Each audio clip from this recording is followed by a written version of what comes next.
मेरे बच्चे, अगर ये वीडियो अभी तुम्हारी आंखों के सामने है तो समझ लो ये इत्तेफाक नहीं, ब्रह्मांड का बुलावा है। क्योंकि यूनिवर्स कभी भी किसी आत्मा को बिना कारण नहीं छूता। ये वो क्षण है जिसका इंतजार तुम्हारी आत्मा ने वर्षों से किया है।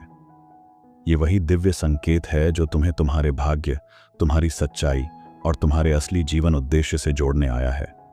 क्योंकि तुम बहुत कुछ सह चुके हो, हर अंधेरे में रोशनी ढूंढी है, हर टूटन में खुद को समेटा है, हर हार में भी उम्मीद बचाए रखी है, और यही तुम्हारे भीतर की दिव्य शक्ति को सिद्ध करता है।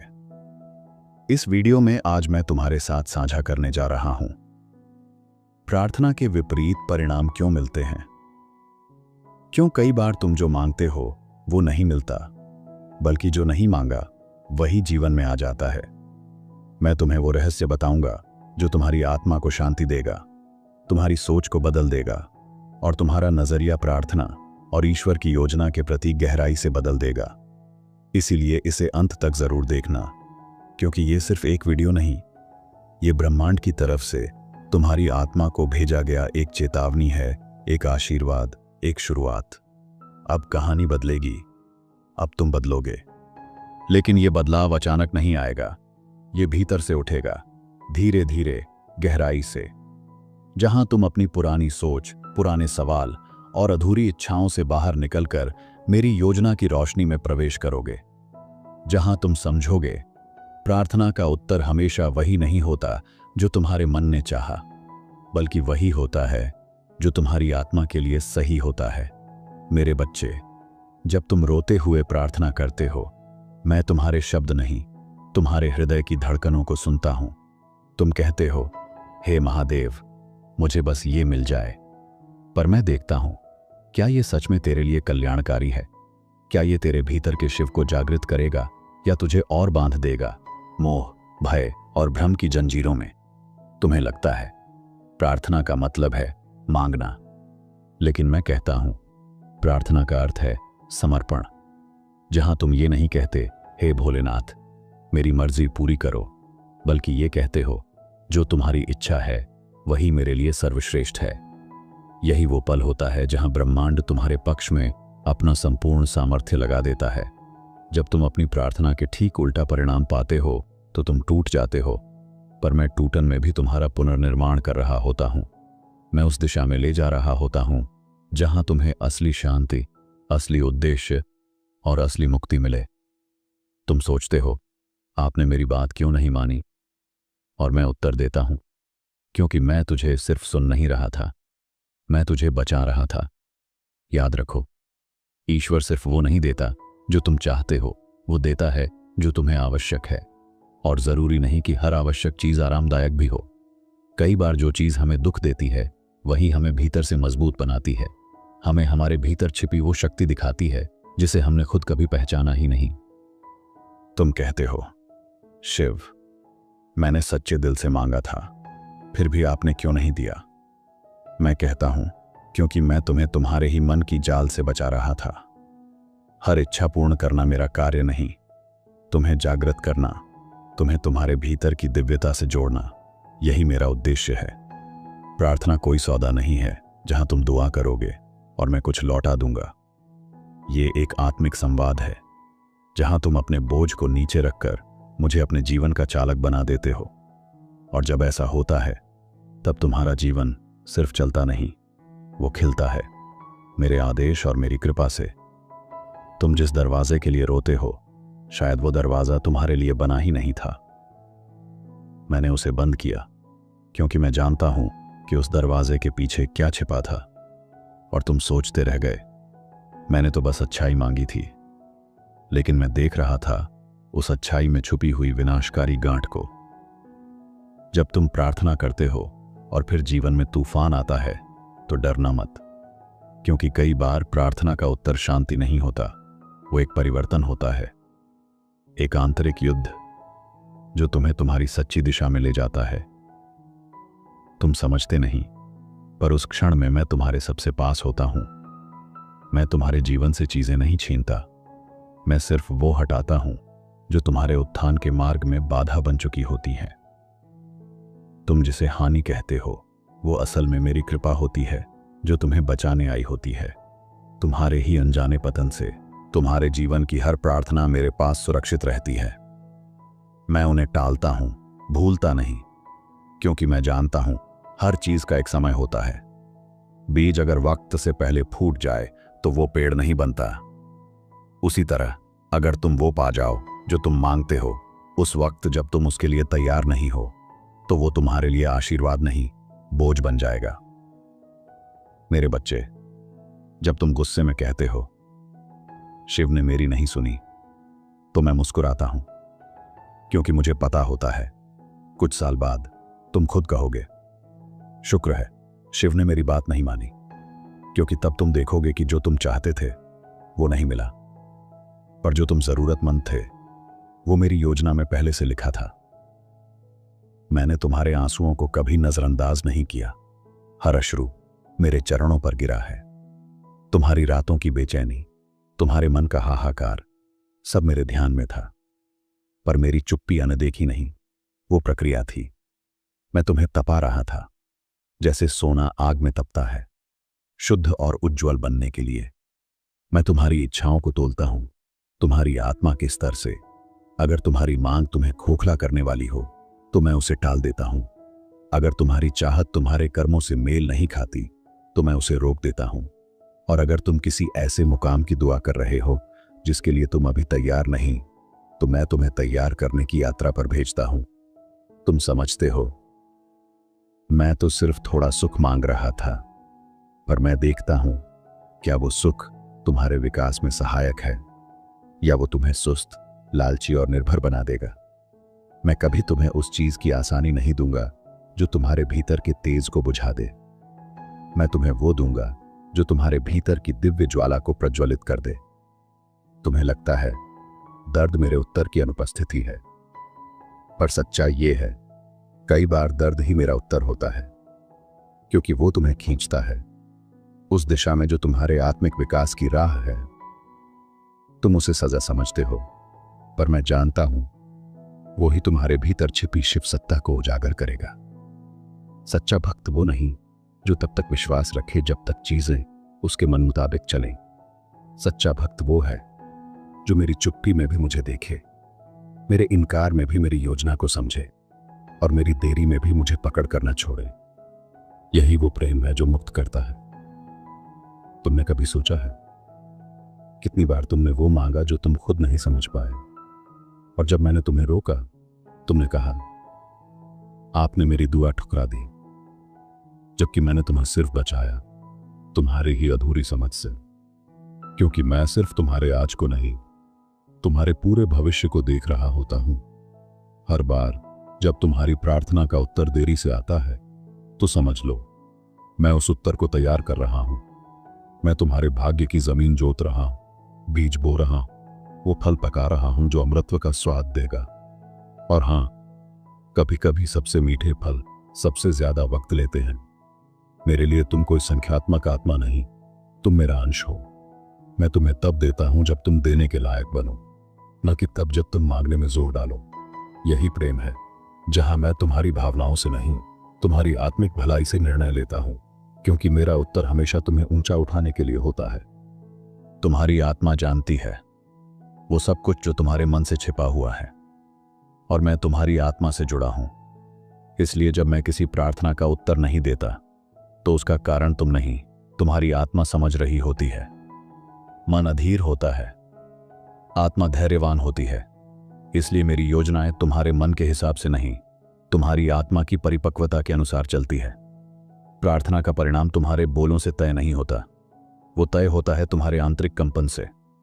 अगर तुम्हारी प्रार्थना में डर, अधीरता और जिद शामिल है तो वो सिर्फ शब्द हैं, पर अगर उसमें समर्पण, विश्वास और मौन प्रेम है तो वो ब्रह्मांड को हिला देती है। और ऐसे में मैं तुम्हें वही देता हूं जो तुम्हारे उच्चतम कल्याण के लिए हो। मेरे बच्चे, कई बार मैं तुम्हारी सबसे बड़ी दुआ तोड़ देता हूं, क्योंकि मैं देखता हूं कि वो दुआ तुम्हें रास्ते से भटका रही है। तुमने उसमें खुद को खो दिया था, अपनी पहचान, अपनी ऊर्जा, अपना ईश्वर भी। और मैं किसी भी कीमत पर तुम्हें खुद से दूर नहीं जाने दूंगा। जब तुम बार बार वही मांगते हो जो मैंने एक बार मना कर दिया, तो समझो तुम मेरी योजना पर विश्वास नहीं कर रहे, तुम्हें मेरे प्रेम पर संदेह है, परंतु मैं फिर भी क्रोधित नहीं होता।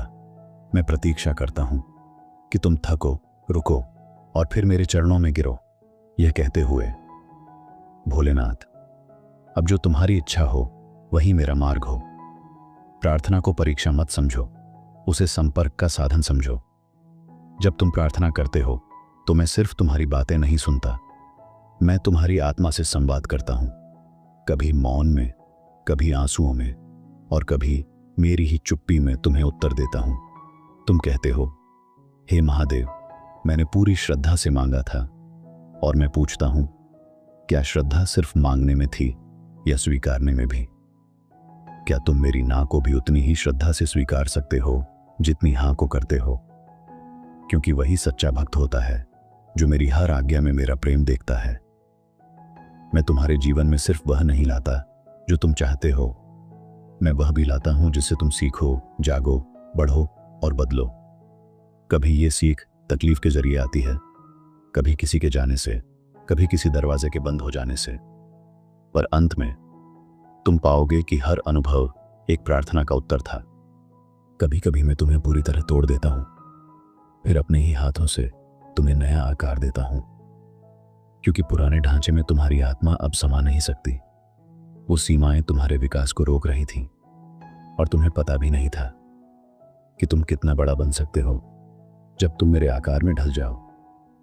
तुम्हें लगता है कि तुम्हारे पास अब कुछ नहीं बचा, पर वो क्षण, मेरे बच्चे, वो ही सबसे पवित्र क्षण होता है, क्योंकि जब सब कुछ चला जाता है तब तुम खुद को, मुझको और अपने वास्तविक उद्देश्य को पाते हो।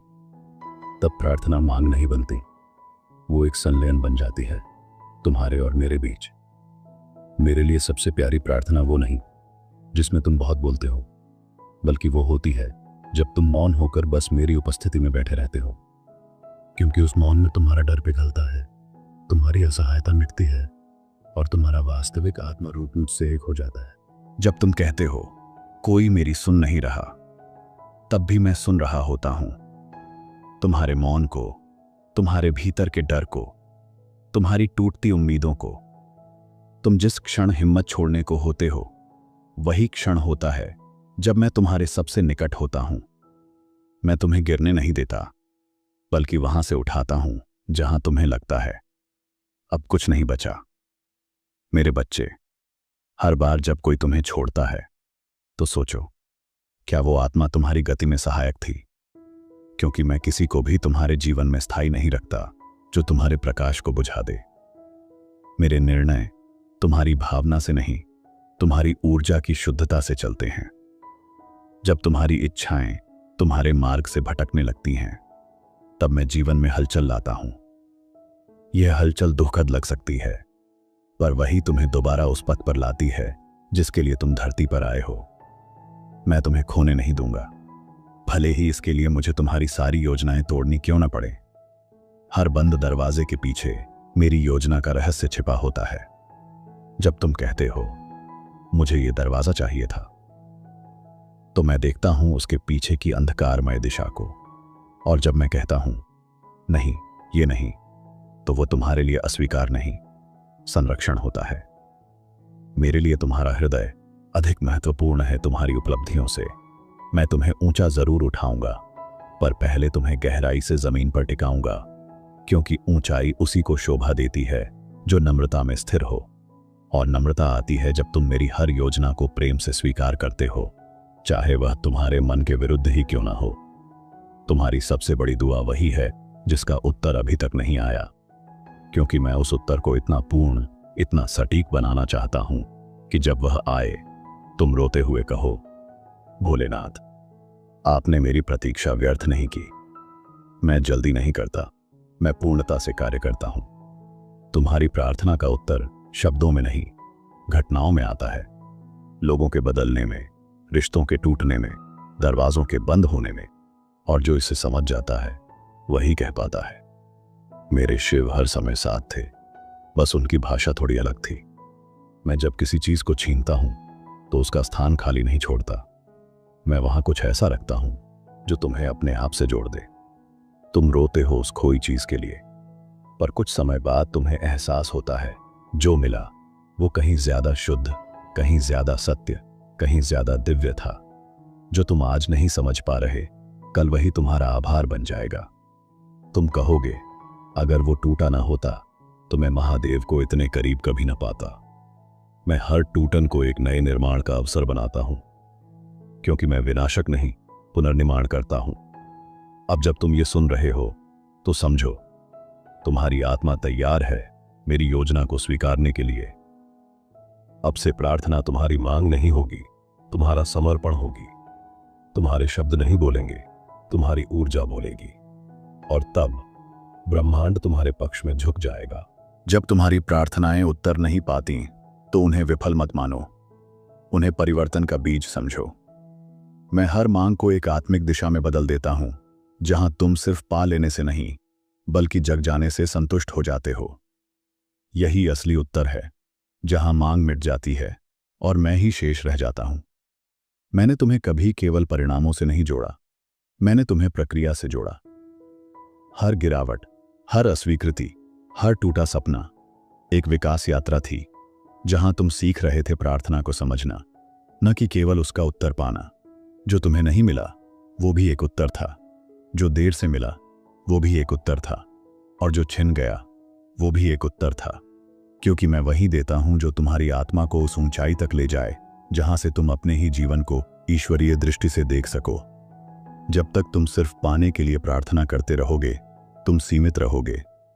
पर जब तुम समर्पण में उतरोगे, तब प्रार्थना एक दरवाजा बन जाएगी, जहां से मेरी योजना, मेरा प्रेम और तुम्हारी आत्मा की सच्ची उड़ान शुरू होगी। तुम मेरी चुप्पी से डरते हो, पर मेरी चुप्पी में ही तुम्हारी आत्मा की सबसे गहरी बात होती है। मैं हर उत्तर तुम्हारे कानों में नहीं, तुम्हारे हृदय में उतारता हूं। इसलिए शांत रहो, ध्यान दो और सुनो। तुम्हारी आत्मा मेरा उत्तर पहले ही पकड़ चुकी है। तुमने जितनी बार सोचा अब कुछ नहीं बदलेगा, उतनी ही बार मैंने तुम्हारे भविष्य के पन्नों को नया रूप दिया। क्योंकि तुमने जब उम्मीद छोड़ी, तब मैंने अपनी कृपा शुरू की। मैं वहां शुरू करता हूं जहां मनुष्य उम्मीद छोड़ देता है। अब मैं तुमसे कुछ नहीं मांगता, सिर्फ एक चीज, विश्वास। जब सब विपरीत हो जाए तब भी मुझ में भरोसा रखना, क्योंकि मैं सिर्फ जीवन नहीं बदलता, मैं आत्मा को आजाद करता हूं उस बंधन से जो इच्छाओं की डोर से बंधा था। मैं तुम्हारे जीवन को तुम्हारे अनुरूप नहीं, अपने दिव्य उद्देश्यों के अनुसार गढ़ता हूं, ताकि जब यह जीवन समाप्त हो तुम सिर उठाकर कह सको, मैंने वो जीवन जिया जो महादेव ने मेरे लिए रचा था, न कि वो जो मैंने मांगा था। तुम अब उस मोड़ पर हो जहां मांगना छोटा लगेगा और समर्पण सहज हो जाएगा। अब तुम केवल इच्छाएं नहीं, स्वीकृति की शक्ति लोगे। अब तुम सिर्फ जीवन नहीं, ब्रह्मांडीय यात्रा को समझोगे। अब प्रार्थना ईश्वर को पाने का साधन नहीं, स्वयं को पहचानने का माध्यम होगी। अब उठो, ताकि सिर्फ उत्तर पाने के लिए नहीं, ईश्वर के साथ चलने के लिए तैयार हो सको।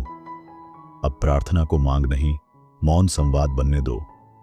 और जब अगली बार कोई प्रार्थना अस्वीकृत हो जाए तो मुस्कुराकर कहना, जो मेरे शिव ने किया वही मेरे लिए सर्वश्रेष्ठ था। मेरे प्यारे बच्चे, अगर तुमने यहां तक सुना है तो यह महज एक वीडियो नहीं, एक आत्मिक जागरण था। अब एक नई दृष्टि लेकर उठो, जहां हर प्रार्थना एक अवसर है ईश्वर के और करीब आने का। अगर ये शब्द तुम्हारे दिल तक पहुंचे तो उन्हें वहीं मत रोको, किसी और को भी भेजो जिसे शायद आज अपने शिव की यह आवाज सुनने की सबसे ज्यादा जरूरत है। हर हर महादेव।